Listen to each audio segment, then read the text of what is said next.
Hey guys, today's video is not about spamming. It's about dealing with being stunned. So first of all, what we're going to do is we're going to have some settings we're going to do, and then we're going to have a couple of commentary over slow motion with orthodox versus southpaw, and then southpaw versus orthodox.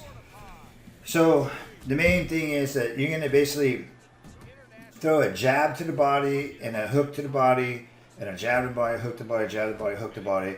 And then sometimes you can jab to the head, sometimes only hooks, depends on distance. This is something that you'll pick up, but actually getting stunned, for me at least, is pretty much a blessing, as long as it's not critical stun.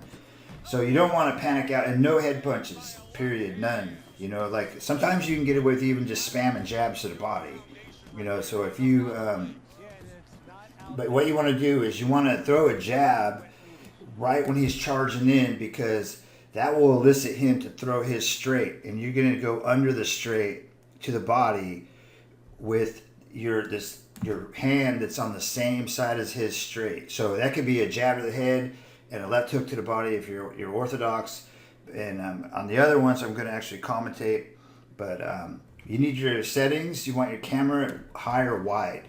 The cinematic and the broadcast is just too wonky. You don't have a good depth of view and where the opponent is, and it's just you'll do much better with those settings. And I know people still use the defaults. You don't want to do that. Your boxer, you never want clinch, never. You want fights back, because like I said, you stay low, and clinching is for this trolling stuff, man.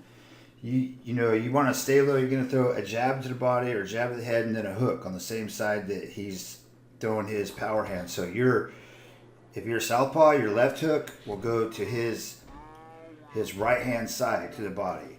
Okay, so let's watch this. So there we get it. I do a couple extras because I do this so much that you know, I have a feeling for where I'm at. So I get stunned here. You know, see when he comes in, there's the jab, there's a hook, and then he's close enough. I just hook, but it's all on the same side as his straight. And I recommend always going power hand versus the opponent's power hand, because you can do this. Otherwise, it would be left hook, and it's too slow, and his straight is closer to your head, so you still keep getting clipped, right? So I like to go power hand versus power hand always, if I can, unless, you know, I'm just messing around and stuff. But so you can see here, we're boxing. This guy's really, really good. This is my favorite opponent in the whole game, just because he gives me a real challenge. So I get stunned here. So I throw the jab to the body this time, and now you see my hook to the body is going to his straight hand side. And I get in, jab, hook, jab, hook. Okay, jab, hook. So if you're orthodox versus orthodox, you'd have to do it like a jab to the body, then a left hook to the body, jab to the body, which is a real weird thing that I don't think anyone has like in their muscle memory.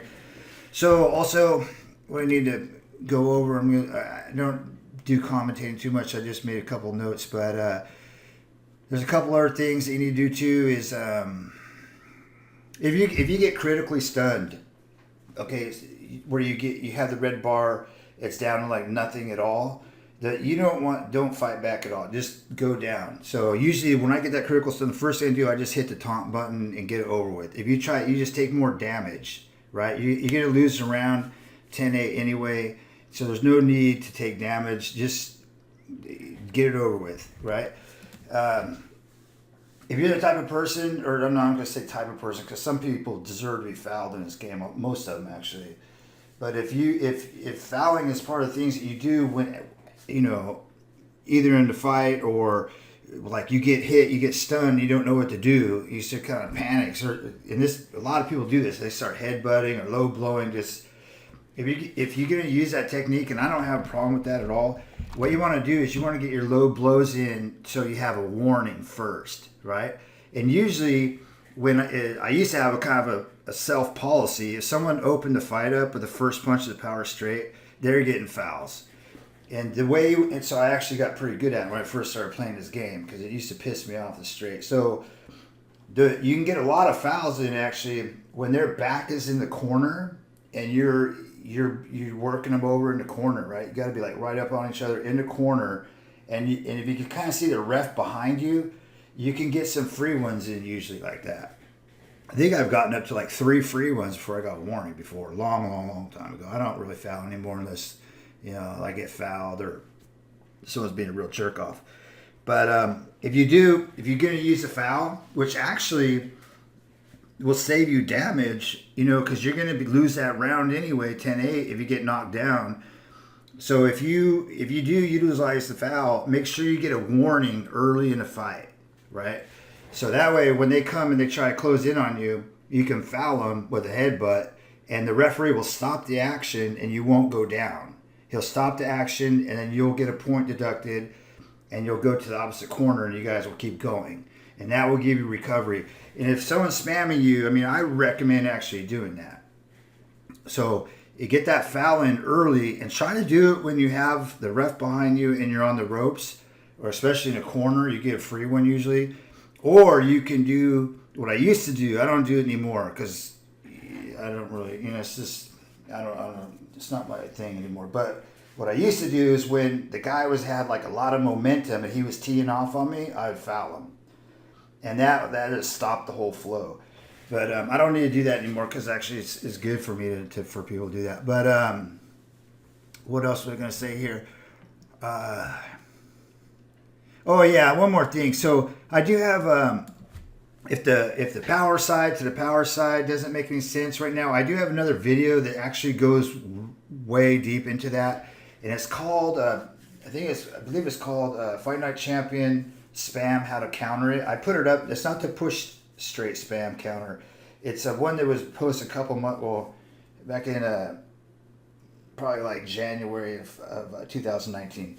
So, but that one's called, OWC, Fight Night Champion, Spam, How to Counter It. And it goes over, like, exactly how you can counter the straights with body shots, right? Or even stepping. But that's it on that. And then also, one more thing. YouTube's putting ads in my videos. I only make videos, not because I'm a great player or anything like that. I make videos because I used to get spammed. Like, I was never in a gym, never had like a online trainer or anything like that. So I would just watch the replays and see like what I did good, where I got hit wrong, and try to figure it out against the AI. Or sometimes I have a friend, throw some punches at me and try to figure stuff out. But I finally, it's been some years, so I kind of got it figured out for the most part, I think. And so my goal with these videos is really just to try and help people that are getting spammed out. And I have actually some other videos that I have the footage for, and there's actually a clip in there where I beat up this guy just spamming chicken wings all fight, and then I look at his fight record, and I seen these like 10, 12 wins in a row. So I know people that they want to have a boxing match, but that shit is working against them. So my videos are meant to help those people, not to, boast or anything. So with that said, excuse me, YouTube has been putting ads in my video. That's not, I don't know what the deal is. I got to check my settings or whatever, but that's not me. I'm not putting ads in. I'm not, that's not my intention at all with anything. So anyway, I do have a couple more videos coming out. It's just a real pain for me to make them, and I got a lot going on and stuff, so they're very slow coming out. But just some basic stuff that might help some of the newer people, or especially people who don't have such great records. I have all the footage for another clip, how to build a real durable fighter. And I also have another clip on blocking straights. I have, what else I got? Another clip on kind of help gas them out. So everything slows down and you can see all the straights coming better and things of that nature. So I'm going to do my best to get those out as fast as I can. But like I said, I've got a lot going on. It's a real pain for me to do this. I got to do, I have to record the game on the Xbox, upload the OneDrive, download it to my computer, turn off my internet because my Camtasia Studio is fucking hacked, and then load up all the stuff, take out all the clips that I want, So, and I got a lot of other things going on too. So Anyway, I'll do the best I can to get those other videos out quick, and then on each video I'm going to try to link to all the rest of them. And so if you want to see more about how to counter the straights in general, I'll put the link in the description. You can check that out. Thanks for watching. Take care, everybody.